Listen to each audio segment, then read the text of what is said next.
Bonjour les amis. Aujourd'hui, je voudrais vous parler et vous faire écouter la musique de Jean-Sébastien Bach.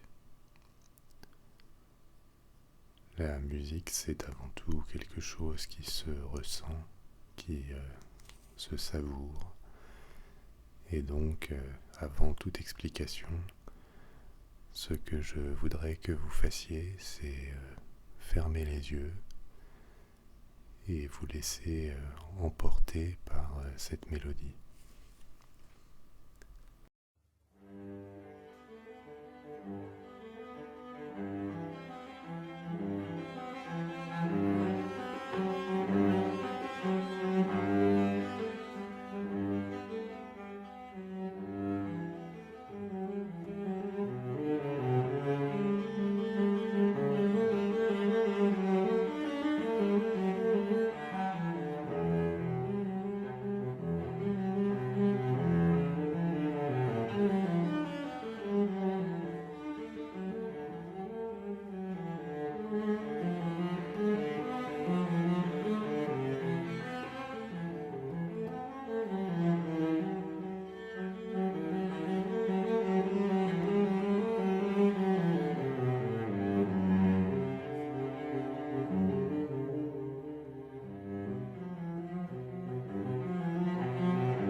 C'était le prélude de la première suite pour violoncelle de Bach. Jean-Sébastien Bach, c'est un compositeur allemand qui a vécu dans la première moitié du XVIIIe siècle, essentiellement dans un petit périmètre de quelques villes allemandes, à une époque où l'Allemagne est séparée en tout petits États et dominée religieusement par le protestantisme.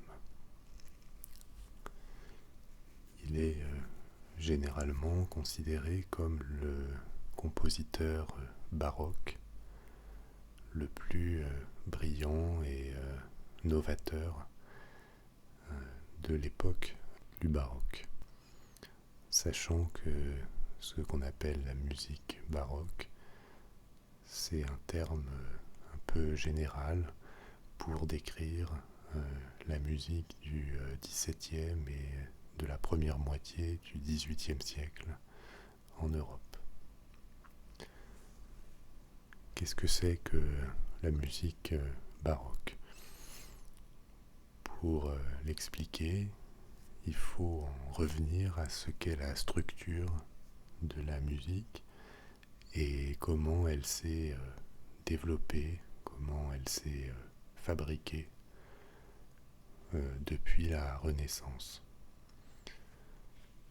La dimension la plus naturelle de la musique, c'est la mélodie. Et la mélodie, c'est la dimension un peu horizontale de la musique. C'est une suite de notes rythmées qui fabriquent ensemble une phrase musicale. Et depuis la Renaissance, en Europe, la musique s'était beaucoup développée autour de ce qu'on appelle la polyphonie. La polyphonie, c'est la superposition de plusieurs phrases musicales, de plusieurs mélodies qui, ensemble, fabriquent un morceau et qui sont interdépendantes. Maintenant, je vais vous faire écouter un autre extrait des concertos brandebourgeois et j'aimerais bien que vous fassiez attention à cette structure pour voir comment des phrases musicales qui sont superposées constituent la structure de cette musique.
J'espère que derrière cette musique, vous avez perçu cette complexité de la structure qui est faite en fait d'une superposition de lignes mélodiques.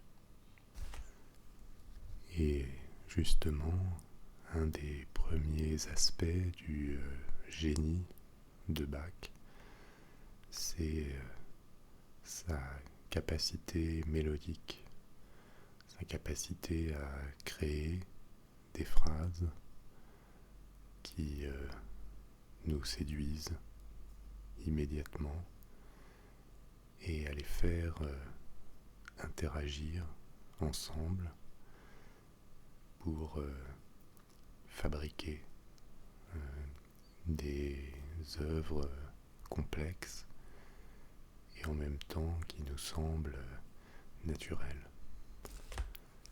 Cet art de superposer les mélodies, c'est ce qu'on appelle le contrepoint. Et de tous les compositeurs baroques, Bach est probablement celui qui a poussé le plus loin dans ses plus grands raffinements cet art d'écrire de la musique avec la technique du contrepoint. La forme peut-être la plus aboutie ou la plus complexe du contrepoint, c'est une forme d'écriture musicale qu'on appelle la fugue.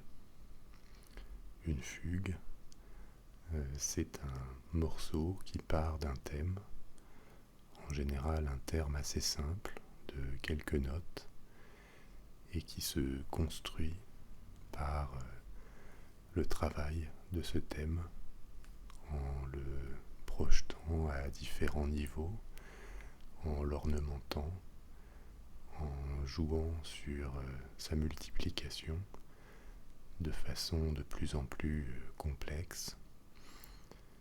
Et pour vous l'illustrer, on va écouter la fugue tirée de la toccata et fugue en ré mineur.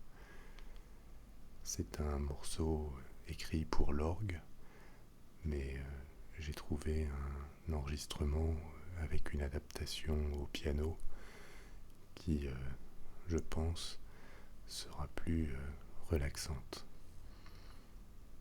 Donc là, voyez comment le thème initial va être amplifié, varié, retravaillé constamment pour élaborer cette fugue.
Je vous disais il y a quelques minutes que la mélodie était la dimension horizontale de la musique. Mais techniquement, il y a aussi une dimension verticale.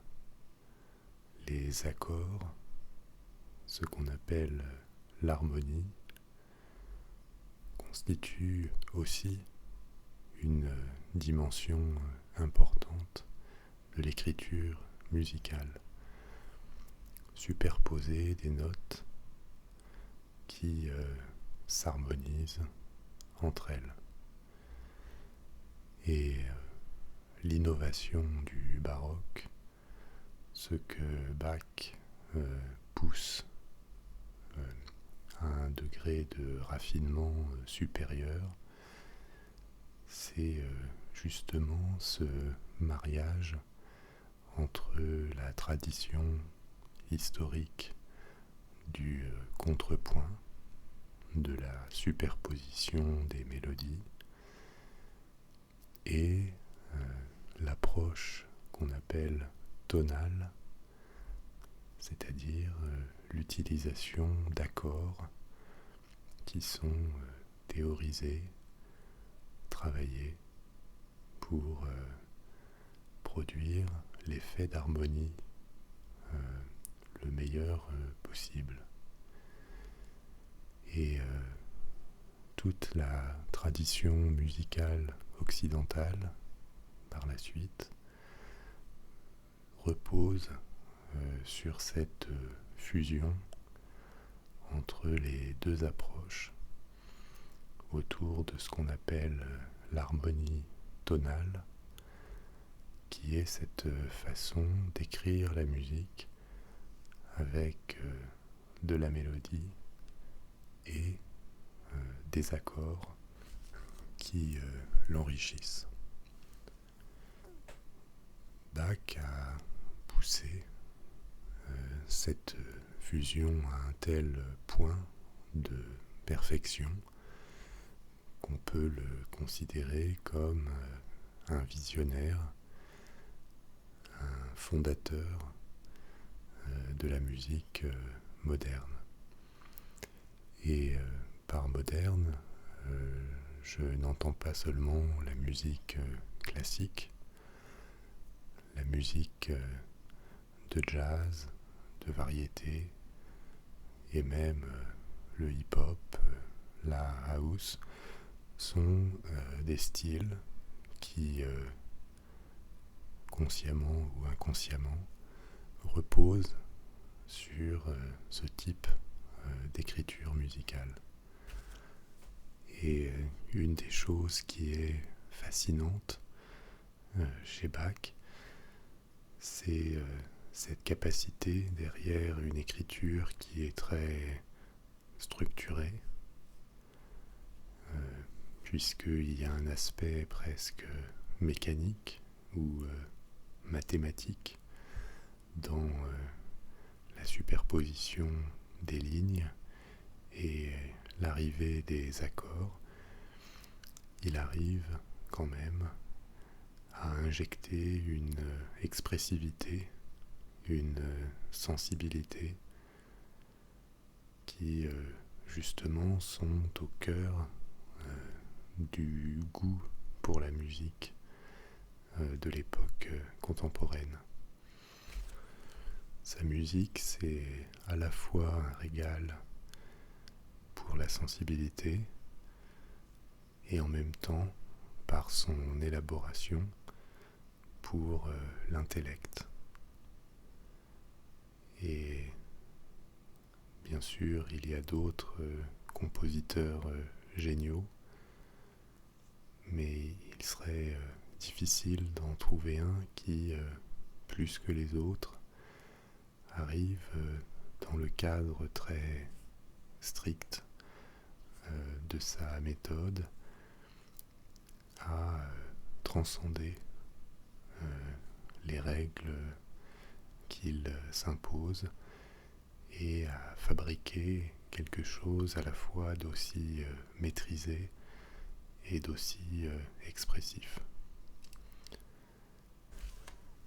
Et justement, pour vous le montrer, je vais vous laisser avec un dernier extrait qui est un air, un aria très connu. Il est possible que vous l'ayez déjà entendu, qui, si là encore vous fermez les yeux et vous vous laissez emporter par lui, vous montrera derrière l'élaboration et la théorie comment l'expressivité et la sensibilité l'emportent. À bientôt.